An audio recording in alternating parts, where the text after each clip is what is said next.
Hello everyone, एक बार आपका फिर से स्वागत है हमारे यूट्यूब चैनल संस्कृत पॉइंट पर।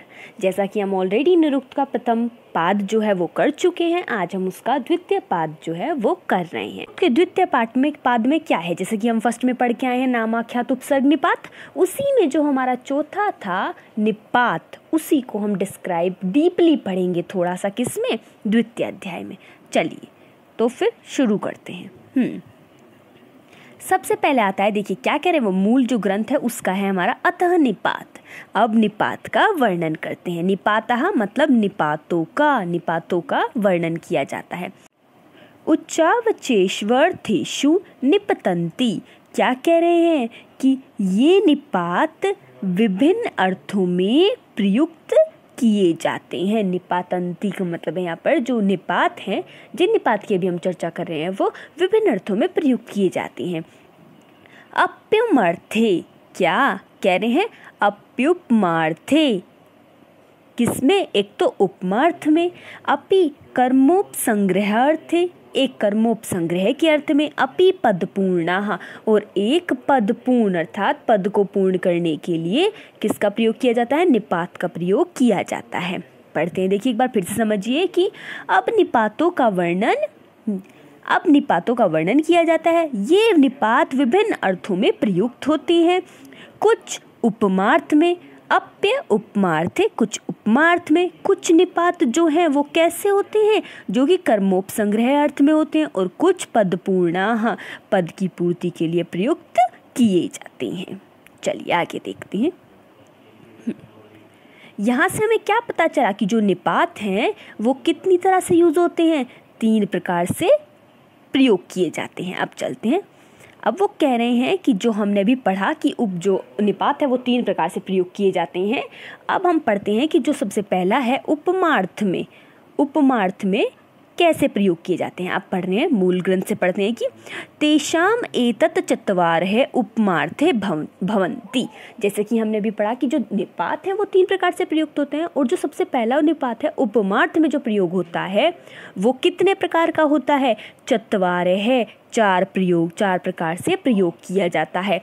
इव इति भाषायाम चह, उनमें से जो पहला है वो क्या है, इव। जैसे कि हम देखते हैं संस्कृत भाषा में हमने देखा है, लौकिक में भी और वैदिक में भी इव का प्रयोग होता है उपमा के रूप में। और क्या कह रहे हैं वो, अन्वध्याय च अग्निर इव इंद्र इव, ये हमारे ऋग्वेद के दशम मंडल के सूक्त से वर्णित है, जो यहाँ पे अग्निर इव है, और ये हमारा ऋग्वेद के दशम मंडल के ही प्रथम जो सूक्त है उसका प्रथम मंत्र है, वहीं से ये वर्णित है। अब हम देखते हैं आगे कि जो हमारा निपात है वो, इसको हम संक्षेप में पढ़ने का प्रयास करेंगे। चलिए यहाँ से पढ़ते हैं। देखिए जो उपमार्थक है वो किस प्रकार है, वह 3 प्रकार के निपातों में भी 4 प्रकार में उपमार्थ में होता है। सबसे पहला है, हमने इव बात की थी। इव क्या है, यह निपात भाषा, लौकिक भाषा तथा वेद दोनों में कैसा होता है, लौकिक भाषा तथा वेद दोनों में उपमार्थ वाला होता है। जैसे अग्निर इव, अग्नि के समान, इंद्र इव, इंद्र के समान। ये हमारा क्या है, निपात में से उपमार्थक जो निपात है उनमें से पहला जो था इव, उसका क्या है, एक्सप्लेनेशन है, एक तरह से उसकी व्याख्या कहें। अगला आता है हमारा दूसरे नंबर का जो है वो है न कैसे है, यह निपात भाषा में निषेध अर्थ वाला है, परंतु वेद में इसके निषेध तथा उपमा अर्थ हैं। अर्थात देखिए, हम अगर लौकिक संस्कृत में देखेंगे तो न का तात्पर्य है नहीं, परंतु अगर हम वैदिक में देखें तो वैदिक में ये उपमार्थ में भी यूज होता है और निषेध अर्थ में भी प्रयोग किया जाता है। जैसे कि न इंद्र देवम अमसत, क्या कह रहे हैं कि इंद्र को देव नहीं माना। यहाँ पे कह रहे हैं कि इंद्र को देव नहीं माना। यहाँ न जो है वो प्रतिषेध अर्थ में प्रयुक्त हुआ है। ऐसे ही वेदों में कई जगह न जो है वो उपमार्थ में भी प्रयोग होता है। देखिए अब ये हो गया हमारा दूसरा। अब पढ़ते हैं तीसरा उपमार्थ में निपात क्या है, तीसरा है चित्त। अब चित्त देखते हैं, चित्त क्या है, चित्त यह निपात अनेक अर्थ वाला है। जैसे आचार्यशः चिद इदम ब्रभूयत, इसका अर्थ क्या हुआ, केवल आचार्य ही इस अभिप्राय को बता सकते हैं। आचार्यशः आचार्य ही च इदम इदम ब्रभूयत, इसका जो अभिप्राय है उसको आचार्य ही बता सकते हैं। यहाँ जो चिद है उसका प्रयोग पूजा या आदर के अर्थ में हुआ है कि हम आदर कर रहे हैं किनका, आचार्य का, कि वही इसको बता सकते हैं। तो यहाँ पे जो निपात है चित्त, उसका प्रयोग पूजा अर्थ में हुआ है, पूजा या आदर के लिए। दधी चित्त, दही के समान आ गया। देखिए यहाँ पे उपमार्थ में प्रयोग हो गया चित्त कि दही के, दधी चित्त दही के समान। यहाँ चित्त का प्रयोग उपमा अर्थ वाला है। 3 हो गए हमारे, पहला एव, दूसरा क्या था हमारा न, और तीसरा हुआ चित्त। अब पढ़ते हैं नु। जो हमारा चौथा उपमार्थक निपात है वो है नु। यह निपात भी अनेक अर्थ वाला है। कैसे? इदम नु करिष्यति, चूंकि इस काम को करेगा। चूंकि से तात्पर्य है कि यह इस काम को करेगा, वह इस काम को करेगा, तो इदम नु करिष्यति, यह इस काम को करेगा। यहाँ हेतु को कहने के लिए नु का प्रयोग किया गया है। नु, समझ रहे हैं आप? नु का प्रयोग किया गया है। कथम नु करिष्यति, अरे वह कैसे करेगा। अब देखिए यहाँ पर अलग अर्थ में प्रयोग हो गया है नु।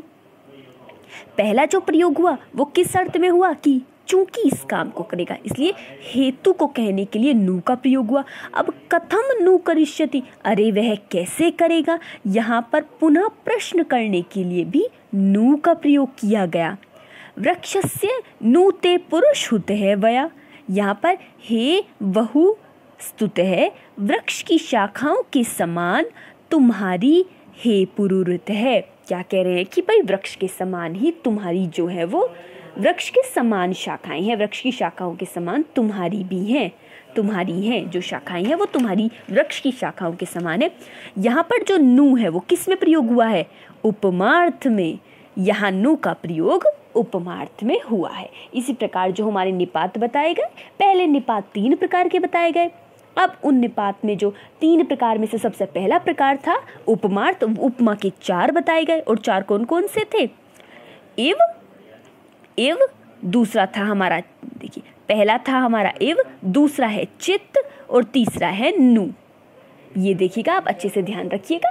चलिए अब आगे पढ़ते हैं, आगे देखते हैं आगे क्या है हमारे द्वितीय पाद में। अब हमने अभी पढ़ा इव, अब हम पढ़ रहे हैं कर्मोपसंग्रह। आखिरकार कर्मोपसंग्रह है क्या, उसकी परिभाषा को पढ़ते हैं। अतः यस्यागमात् अतः पृथक्त्वम् अविज्ञायते न तत्वोद्देश्यकम् एव विग्रहेण पृथकात् से कर्मोपसंग्रह। क्या कह रहे हैं कि जिस निपात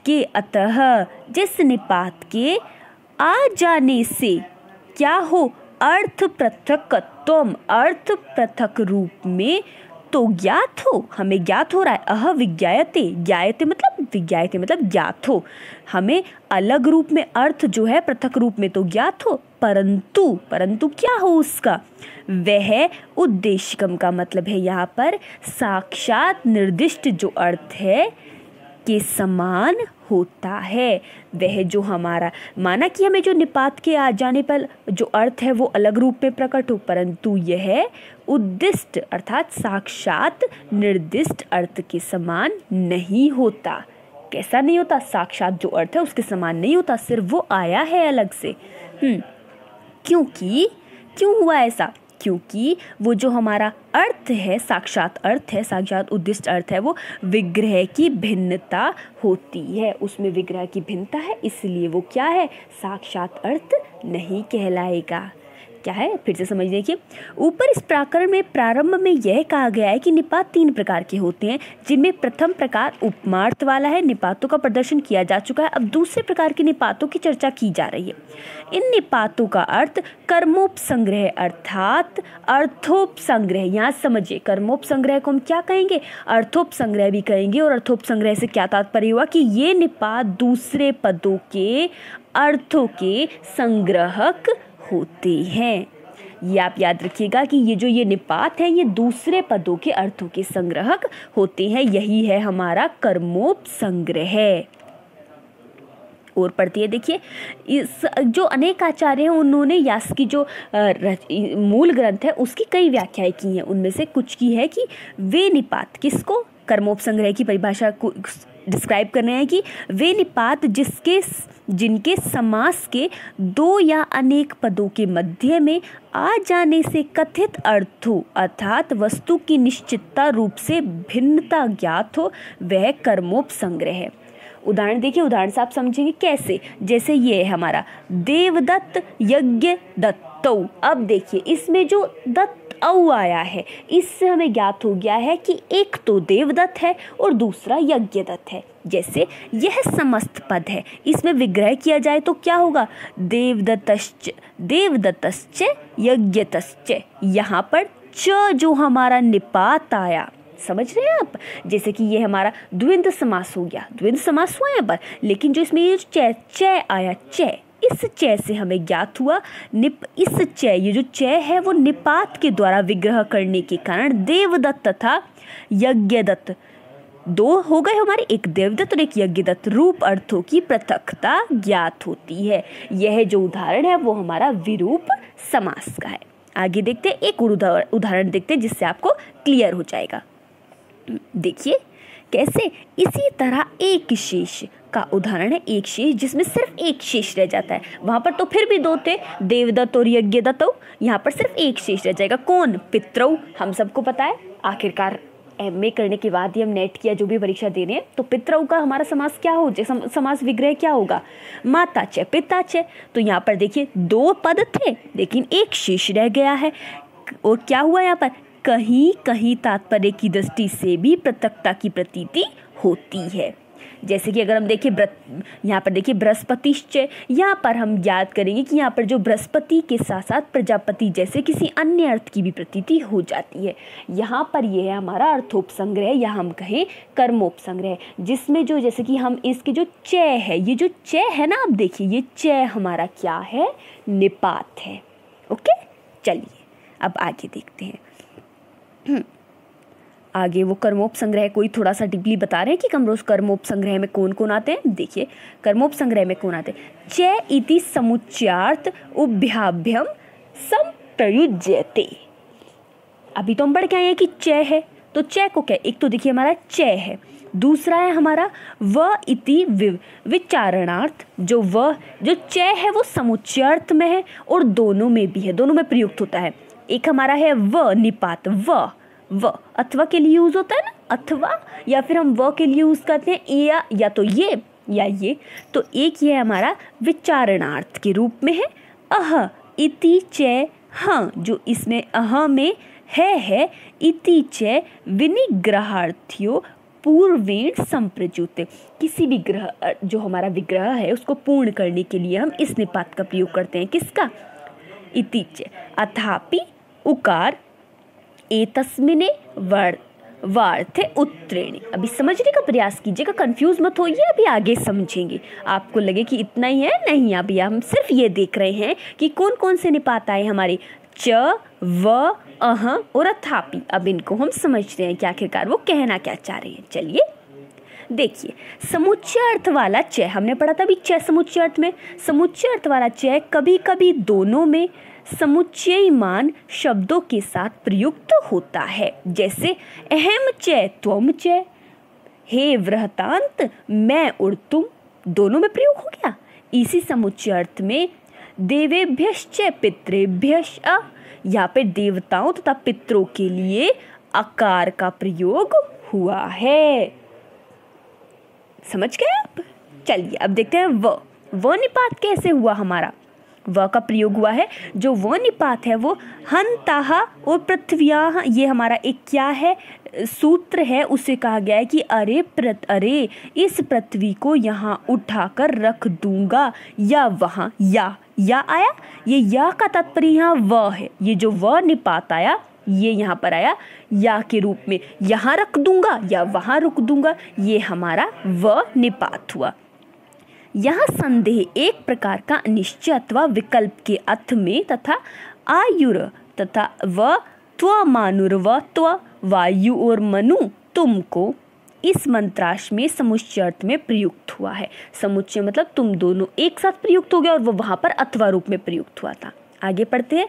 नियम अर्थ वाले अह पढ़ा था हमने तीसरा, पहला पढ़ा हमने समुच्चय अर्थ वाला च, दूसरा पढ़ा हमने नियम क्या है व, और तीसरा पढ़ा है हमने अह तथा ही निपात प्रयुक्त तो दो वाक्यों में से पहले वाक्य के साथ प्रयुक्त होता है। और अह का जो उदाहरण है वो कैसे है, देखिए ये है हमारा अयम अहम इदम करोति, यह ही इस काम को करेगा, और दूसरा व्यक्ति इस काम को करेगा, एक इस काम को करेगा, एक इस काम को करेगा।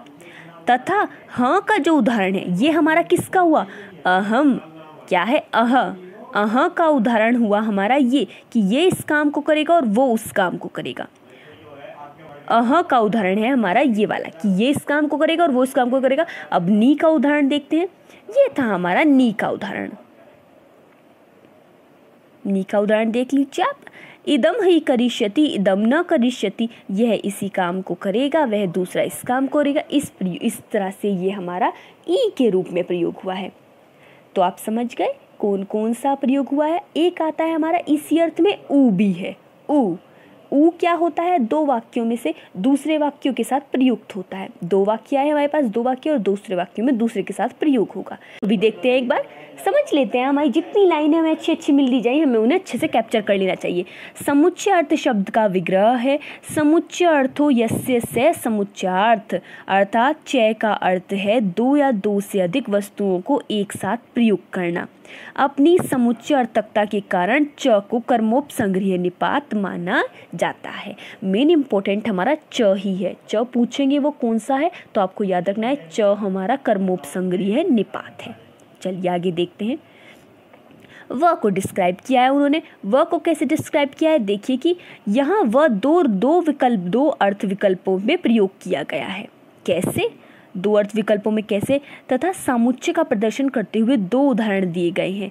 परंतु इन अर्थों से भिन्न उपमा अर्थ में भी व का प्रयोग होता है। महाभारत के उपमान में अथवा व के उदाहरण द्रष्टव्य हैं। अथ, उत, किम, यद तथा यदि के साथ संयुक्त होकर व कुछ अन्य निपातों की दृष्टि से प्रयोग होता है। जैसे कि कैसे, अथवा, उतवा, यद्वा, ये सब हमारे इसके उदाहरण हैं। आगे बढ़ते हैं। ह और ह कैसे है हमारी, देखिए ह और ह को भी पढ़ लेते हैं। अभी हम उसमें पढ़ के आए हैं लेकिन उतने अच्छे से डिस्क्राइब नहीं है जितने अच्छे से डिस्क्राइब उन्होंने यहाँ कर रखा है, इसलिए अच्छा होगा अगर हम उसको अच्छे से पढ़ लें। ह तथा ह निपात नियमार्थक हैं। विनिग्रह का अर्थ नियम, जैसे दो आदमियों में कार्यों के विभाजन की दृष्टि से यह नियम करने की देवदत्त इस काम को करेगा तथा यज्ञदत्त इस काम को करेगा। ऐसे स्थलों में अह का प्रयोग प्रथम वाक्य के साथ होता है। इसी तरह दो या अनेक कार्यों में जब यह कहना हो कि यह व्यक्ति केवल इस कार्य को करेगा, अन्य व्यक्ति उस कार्य को नहीं करेगा, तब भी पहले वाक्य में हाँ का प्रयोग किया जाएगा।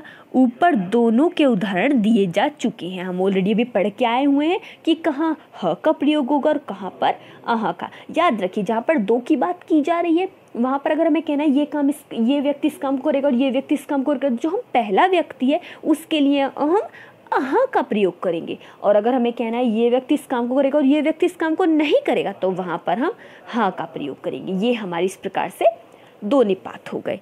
चलिए आगे पढ़ते हैं, आगे देखते हैं। ऊ, अब समझते हैं ऊ के का कहने का क्या मतलब था। हम वहाँ पढ़ के तो आए हैं लेकिन डिस्क्राइब यहाँ हो रहा है।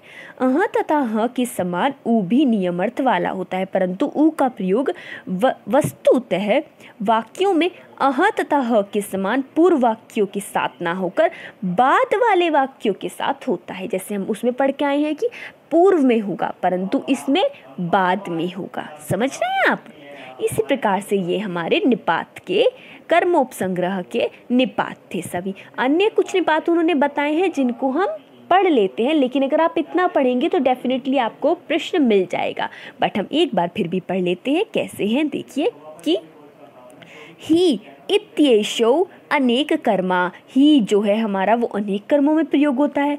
किल, एक किल निपात भी है। इति विद्या प्रकर्षे, ये जो हमारा किल है वो विद्या के रूप में या फिर अन्य किसी रूप में प्रयोग होता है। माँ इति प्रतिषेध, माँ का मतलब होता है मत या फिर नहीं, ये प्रतिषेध के रूप में, निषेध होता है एक प्रतिषेध, तो ये हमारा प्रतिषेध के रूप में प्रयोग होता है। माँ का प्रयोग कहीं कहीं जगह मत के रूप में भी होता है, तो ये प्रतिषेध के रूप में होता है।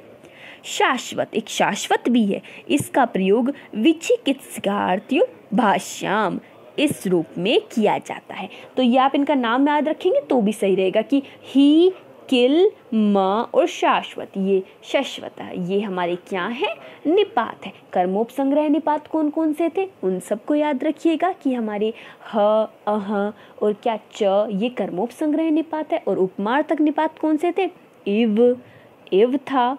ओके, जो हमारे कर्मोपसंग्रह ये सब निग्रह निपात है, सबको आप याद रखिएगा।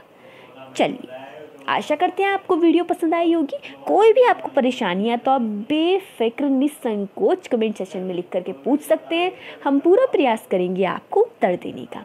फिर एक नई वीडियो के साथ हाजिर होंगे, तब तक आप अपना ध्यान रखिए, परीक्षा की तैयारी करते रहिए। आपका बहुत बहुत धन्यवाद।